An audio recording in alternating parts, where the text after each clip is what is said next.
Good evening. It's an honor to be here, and just one note, I am actually a late fill-in for ABC's Martha Raddatz, so there are a lot of names here. I want to make sure each recipient gets the recognition they deserve. I will do my best, but please be understanding. I will read through these quickly, decisively, and hopefully we can not be here all night. So let's begin with newspapers, and there are a lot of awards here. The first one is the Hal Boyle Award, sponsored by Norman Pearlstein in honor of his friend Jerry Flint for Best Newspaper Reporting from Abroad. And it goes to Raja Abdulrahim of the Los Angeles Times for her intrepid reporting from Syria.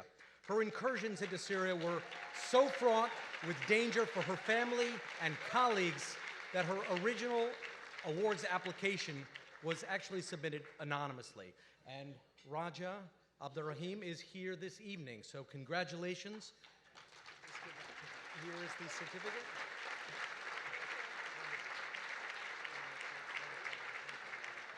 Apologize. The first recipient tonight didn't get a chance to make her speech. I rushed her through, and I deeply apologize to her and to all of you, but all is not lost. She would like to come up and do that right now, so thank you.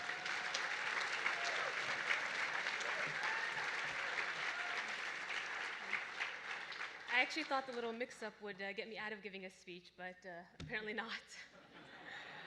Honestly, I'd rather be sneaking into Syria again than talking in front of a crowd. So bear with me. One of the final nights that I spent last year trying to report on Syria was actually spent in a Jordanian jail. I think something that other journalists who are trying to sneak into Syria through the Jordanian border have also experienced. For most journalists, the only way to get into Syria from the beginning until now is to illegally cross the borders. I'd already crossed from Turkey and Lebanon, and it was pretty easy, so I figured I'd want to go to Daraa, where the whole Syrian uprising began. And I was almost inside Syria. The barbed wire was right in front of me before I was caught by a Jordanian soldier. And except for having a loaded rifle pointed at me, it was actually a pretty easy experience. And the brothel madam who shared my cell that night tried to take me under her wing and even told me that if they take you to jail, don't go to cell block 3. Those women are dangerous and they will cut you. Luckily, I was not sent to prison. I was released the next day, thanks to the help of the US consulate. But it's probably one of the most minor of hazards that journalists are reporting or dealing with in reporting on Syria.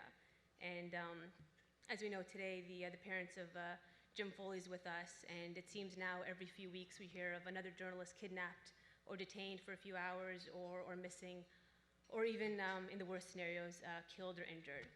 And so obviously we pray for James's quick release and all the others. The challenges and the dangers that we face now in Syria are just sort of or even kind of underscore the dangers that the activists that we rely on daily are facing. And we get out of the country, but they're there, and we completely rely on them day in, day out to try and report on Syria. And on many occasions, sometimes the activists and sort of look at us journalists and ask us, we know why we're here, but why are you here? And I think for any journalist who's actually inside Syria and sees the situation and the desperate need for coverage on the ground, knows that answer. And hopefully, I think, as the danger continues, it'll continue to be an easy answer that we need more journalists inside Syria taking those risks. And hopefully it continues. Thank you.